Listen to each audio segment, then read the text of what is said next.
Bonjour les amis, amis de la lecture, amis de l'épouvante, amis du cinéma.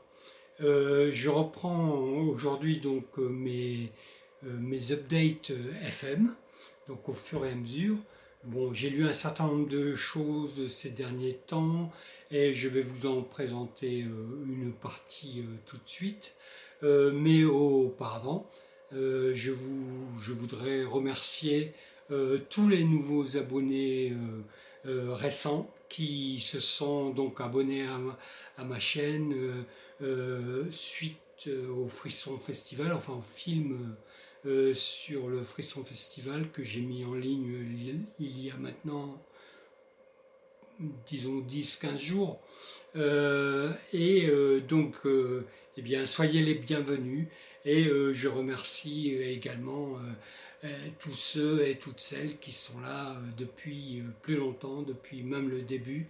Et bien, j'espère que ça va continuer, que vous allez rester. Et je vais, pour ma part, m'efforcer de, de produire, de réaliser un certain nombre de choses dans des délais respectables. Mais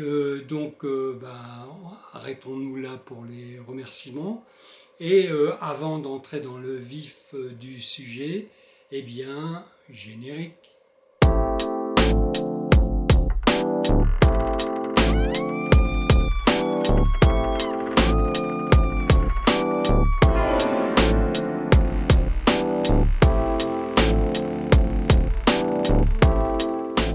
Le roman dont je vais vous parler là maintenant, s'intitule Noir. C'est un roman de Caroline Carton qui est paru en 2022 et qui a obtenu le prix Graham Masterton en 2023, donc cette année. Euh, et alors c'est un roman dont il n'est pas facile de parler parce que sa construction en fait invite à ne pas en parler et à plutôt le lire et à en découvrir les effets. Donc j'ai pris des notes, hein, j'ai pris pour essayer justement d'éviter de trop en dire tout en vous disant un minimum de choses. D'abord, je vais commencer par le tout début, l'entrée dans l'histoire. Donc nous sommes au tout début avec un personnage qui est surnommé Vinny. Vinny, c'est-à-dire son nom c'est Alexandre Courbet. Donc c'est un jeune homme de 24 ans qui est batteur dans un groupe de rock metal. Et donc il y a pour meilleur ami le chanteur de ce groupe qui s'appelle Marco. Alors Vinny, c'est quelqu'un qui est absolument attiré par les friperies. Et le roman débute dans une friperie. Vinny cherche donc des fripes et il a une caractéristique, c'est que eh bien, certaines étoffes, certaines couleurs, enfin une couleur en particulier, le noir, le fascine euh, quand elle atteint une certaine intensité et le fascine tellement qu'il est obligé de céder à la tentation d'acquérir cette étoffe, cet objet, et ça commence donc par une trace, enfin une poche noire qui est un vêtement une étoffe de poupée. Donc Vinny va partir avec la poupée. Et à partir de là, donc fasciné par cette poupée, on va assister à une sorte, alors je ne dirais pas flashback, mais ça y ressemble, c'est ce qu'on peut croire en tout cas, et où on va en fait découvrir l'histoire de cette poupée, dont je ne vous dirai pas grand-chose. Et on peut se dire là, à ce moment-là, et moi je n'irai pas beaucoup plus loin dans les révélations, on peut se dire à ce moment-là, eh bien on va avoir encore une fois affaire à une histoire de poupée maléfique, une poupée hantée, une poupée, non pas du tout. Ce n'est pas une histoire de poupée du tout. Et c'est un des éléments précisément qui va faire la richesse de ce roman, c'est que à chaque fois nous allons être entraînés à partir d'un élément vers autre chose. Et c'est toute la... Alors je vais essayer de rester dans mon conducteur, et c'est toute à la fois la finesse et la force de la construction de ce roman. Donc c'est qu'on va aller de surprise en surprise. Le lecteur, c'est bien connu, il aime émettre des hypothèses sur la suite, sur ce qui peut advenir, sur ce qui peut arriver. Et bien là, Caroline Carton joue vraiment avec ça et nous trompe à chaque fois. C'est-à-dire que tout ce qu'on peut imaginer s'avère faux. S'avère faux et on passe à autre chose et on a une autre interprétation avec d'autres éléments, et cette nouvelle interprétation nous amène également à constater bien que c'est pas ça non plus, et donc paf, on passe à autre chose. Donc la construction à ce titre est remarquable. Et autre point fort, très fort, c'est que en fait ce système d'imbrication, de construction, de surprise en surprise, en fait, est une sorte aussi de voyage à travers les figures classiques du fantastique.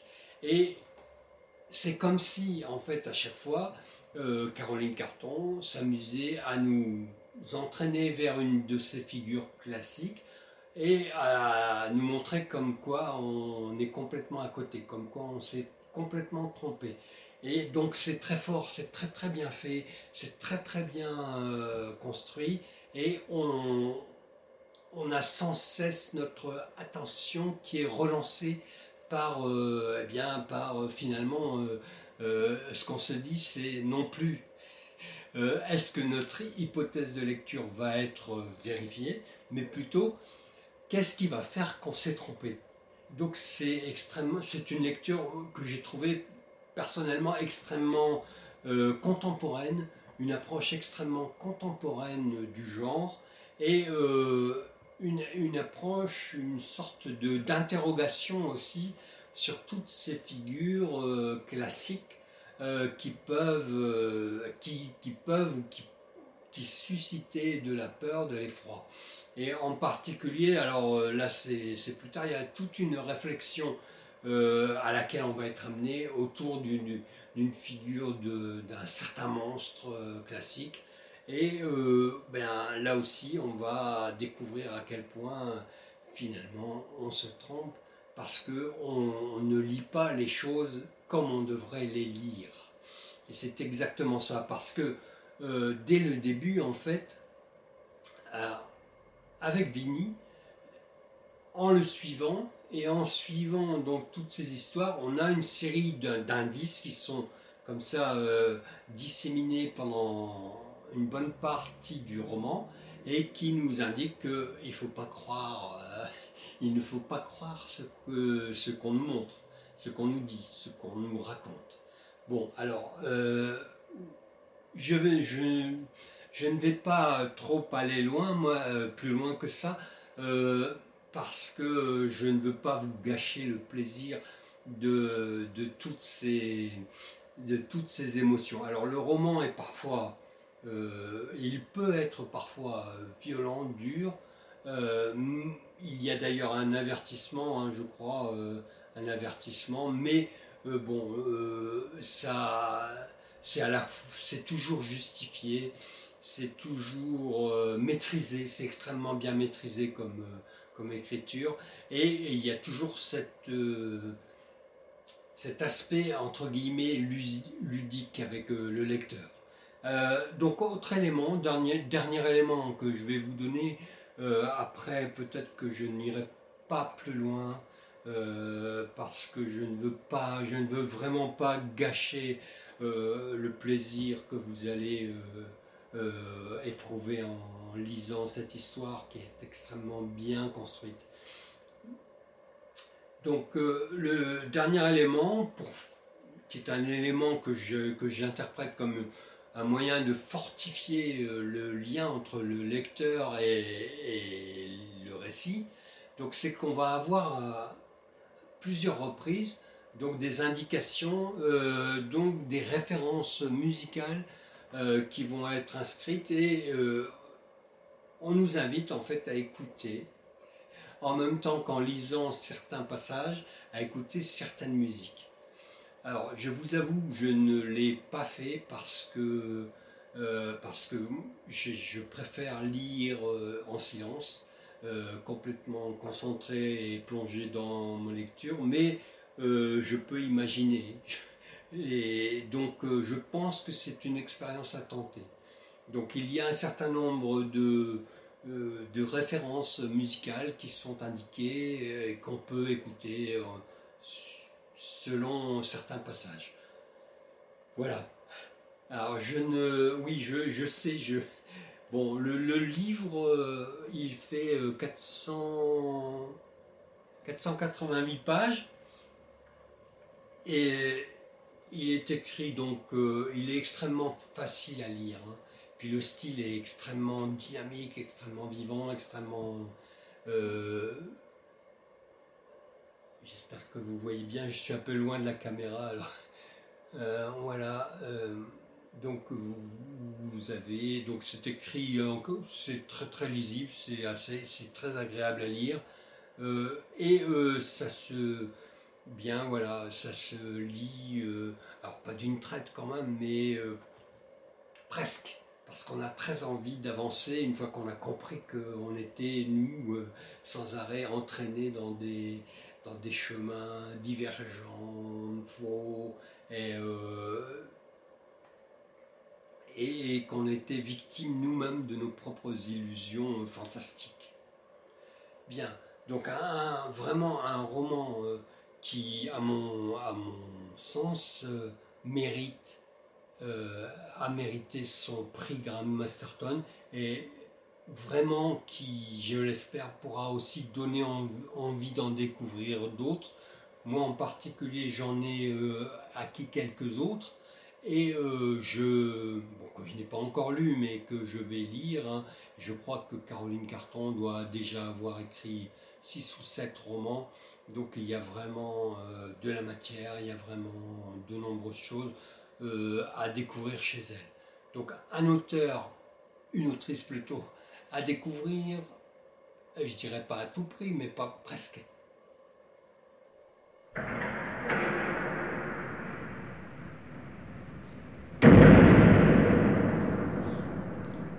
Alors le roman dont je vais vous parler maintenant, je vous le montre d'abord. Le voici, l'ancestral, le titre c'est l'ancestral de Greg Hochfeld. Greg Hochfeld que j'ai rencontré au Frisson Festival. Alors là aussi il faut que je remercie quelqu'un, il faut que je remercie l'auteur belge Frédéric Livens qui m'a parlé de cet auteur, donc Luc Hochfeld, et qui me l'a présenté en me disant qu'il avait une plume qui méritait le détour. Donc je me suis empressé de lire l'Ancestral qui est alors un très court roman, je crois qu'il fait 160 pages, oui 160, non même pas, 146 pages, donc 146 pages, aéré, très lisible, très facile à lire, voilà. Et c'est publié chez Elexiria et je vais vous donner quelques petites informations sur ce roman qui est vraiment vraiment remarquable, hein, vraiment. Mais je vous en parle. Donc quelques petites informations sur ce roman. A priori, je dis a priori parce que eh bien, je pense que c'est le premier texte de Greg Hochfeld, pardon. Et donc je lui ai écrit pour me renseigner, pour savoir si c'était effectivement son premier roman. Et il m'a confirmé, oui, qu'effectivement c'est son premier jet et qu'il l'a terminé en juillet 2007. Donc ça fait, ben voilà, ça fait une quinzaine d'années, quoi, hein, une bonne quinzaine d'années.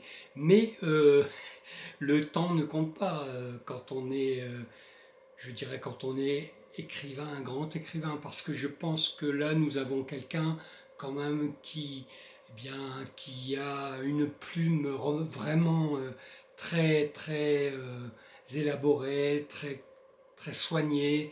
Donc son texte est extrêmement ciselé et c'est un véritable plaisir, pas simplement de découvrir l'histoire, mais aussi de, eh bien, de poursuivre le chemin des phrases. Il y a beaucoup, donc il y a tout un climat, toute une atmosphère. Alors on peut même penser que c'est euh, justement de l'horreur atmosphérique. Euh, Ça pourrait l'être. En fait, on va être bluffé jusqu'à la fin, quoi. Alors, je vous donne quelques informations, mais je ne peux pas vous en dire trop parce que comme le roman est très court, si je m'avance trop, je risque un peu de déflorer le sujet. Donc, le point de départ, nous avons un personnage. Enfin, l'histoire se déroule. Il y a deux personnages. Euh, Deux protagonistes qui ont importants, quoi. Il y a un personnage principal, c'est le père, donc il s'appelle Claude, c'est un homme d'une cinquantaine d'années, alors qui vit seul dans sa maison. Il dit que sa femme et lui se sont séparés 5 ans auparavant, et donc il vit seul dans sa maison avec sa fille. Alors sa fille s'appelle Daphné, elle a 19 ans et eh bien, il y a un petit conflit générationnel. Le père a quelques difficultés à bien comprendre sa fille qui est un peu excentrique aussi, qui est gothique, qui sort avec des gens. Enfin bref, je ne rentre pas dans le détail. Mais donc entre deux, il y a un petit fossé générationnel, mais l'auteur ne va pas trop insister là-dessus, même si il y revient à plusieurs reprises. Mais ce n'est pas du tout le propos de l'histoire, évidemment. Alors, de quoi s'agit-il? Eh bien, Claude, le père, donc qui est un personnage alors perturbé, on peut dire perturbé.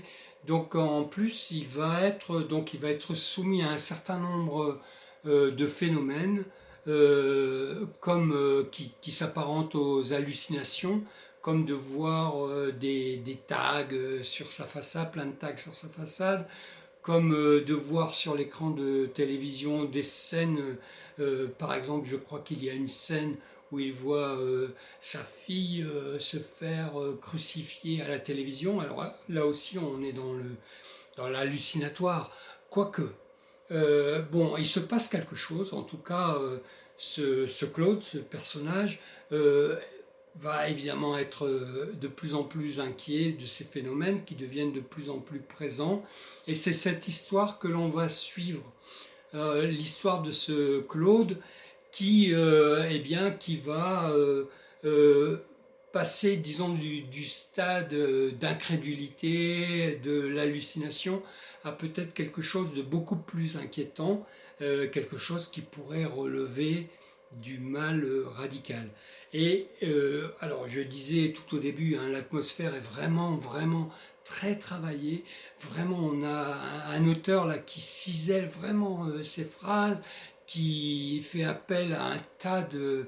Alors il y a à la fois des clins d'œil, mais il y a aussi vraiment un souci de faire un beau texte. Je l'ai, moi je l'ai aussi perçu, donc Gregor Orwell, comme un styliste et même un grand styliste. Donc c'est vraiment un plaisir de découvrir cette narration, cette histoire, bon, dont je ne peux pas trop vous parler. Vous avez juste quelques éléments pour le départ, mais c'est un réel plaisir de lecture. On est à la fois intrigué, emporté par le récit, mais également par le style qui est remarquable. Et eh bien, je suis vraiment très très content d'avoir pu discuter avec cet auteur au Frisson Festival et d'avoir lu ce premier roman. Alors j'en lirai certainement d'autres, hein, évidemment, et je vous en parlerai également. Bon, je ne vais pas aller beaucoup plus loin. Simplement, donc, vous l'aurez compris, je crois, eh bien, j'ai vraiment beaucoup apprécié ce roman, donc L'Ancestral de Greg Hochfeld. Et eh bien, je vous invite à le découvrir. Je vous le recommande vraiment si vous aimez. Donc, d'abord, il est court, donc il se lit relativement vite. Et puis, il est extrêmement bien écrit. Et puis, l'histoire est extrêmement intéressante. Allez, au suivant. Alors, je vous avais dit, mais il y a très longtemps, c'était au tout début de la chaîne, donc ça fait au moins un an et demi même, que à l'occasion, j'intégrerai, je présenterai également des essais dans le cadre des updates. Et donc, évidemment, ce seront des essais en lien avec l'épouvante, l'horrifique, le fantastique. Et donc, le premier dont je vais vous parler, qui est encore un petit livre assez court, pareil, 150 pages, quoi. Il s'intitule donc Petite, je pense que vous voyez bien, Petite philosophie du zombie. Et donc c'est un livre qui a été écrit par Maxime Coulombe. Alors je vous mettrai en lien dans l'onglet communauté une petite interview donc de l'auteur Maxime Coulombe qui nous parle de ce livre et avec un petit accent québécois et qui nous explique en fait sa démarche. Alors c'est très intéressant, d'autant plus que le phénomène zombie, eh bien, il a explosé. J'ai envie de aussi plus tard de vous parler un peu de parce qu'il y a un rapport avec la figure du vampire, donc de l'explosion également de la figure du vampire à travers les différents médias, bien sûr le livre, mais aussi et surtout le cinéma. Bon, revenons aux zombies. Alors je ne vais pas faire une histoire du zombie, c'est pas mon propos, mais il est quand même intéressant de se remettre en tête quelques éléments clés. Alors, première chose, d'abord le livre a été publié, donc il n'est pas d'aujourd'hui, hein, il n'est pas récent, mais il date de 2012. Donc la première édition au PUF, Presse universitaire de France, donc remonte à 2012. Mais je ne pense pas qu'il soit démodé. Si on regarde depuis 2012, donc depuis une dizaine d'années, l'évolution de la figure du vampire, eh bien en gros, il n'y a pas, voilà, ça va pas plus loin. On tourne plus vers quelque chose qui relève du survivalisme. Hein. Bon, vous connaissez sans doute plein de films ou de séries qui traitent du sujet. Alors, son approche, elle se fait à travers le cinéma, à travers les films. Et donc, si l'on remonte à l'histoire du zombie, donc qui se rattache au vaudou haïtien. Donc, initialement, donc le vaudou haïtien, en fait, l'idée c'est que on avait un sorcier qui fabriquait une poudre qui était capable, donc qui était une sorte de drogue, de poison, qui pouvait donner l'apparence de la mort à quelqu'un. Et cette mort eh bien, était uniquement apparente. Et en fait, le sorcier qui avait donc empoisonné sa victime, ensuite, quand elle reprenait connaissance, bon, elle reprenait connaissance, elle revenait donc à la vie, mais elle était sous l'emprise du sorcier, qui pouvait lui dicter des ordres et lui dire de faire telle ou telle chose. Et on retrouve cette approche dans des films comme par exemple Vaudou, I Walk with a Zombie de Maurice Turner, je crois, enfin, je ne sais plus, il faudrait que je me renseigne, mais un film des années 40, où dans le tout premier film qui met en scène des zombies, c'est White Zombie. Et on peut remonter comme ça. Il y a un certain nombre de films, quelques films, qui reprennent le thème du zombie, mais dans sa forme traditionnelle, c'est-à-dire de gens qui ont été empoisonnés et avec cette poudre sont sous l'emprise d'un sorcier. Et cette approche donc traditionnelle va être complètement détruite en fait et remodelée avec un film qui sortira en 1968 que tout le monde connaît, hein, puisqu'il s'agit du film La Nuit des Morts Vivants de George Romero. Donc où le propos, là le zombie ne sera plus sous l'emprise d'un sorcier, mais là on va avoir un phénomène qui touche la société, et en particulier, bon, on sait très bien que pour Romero, et c'est encore plus parlant dans Zombie, eh bien pour Romero, le zombie était une figure qui permettait aussi de critiquer la société, en particulier la société de consommation.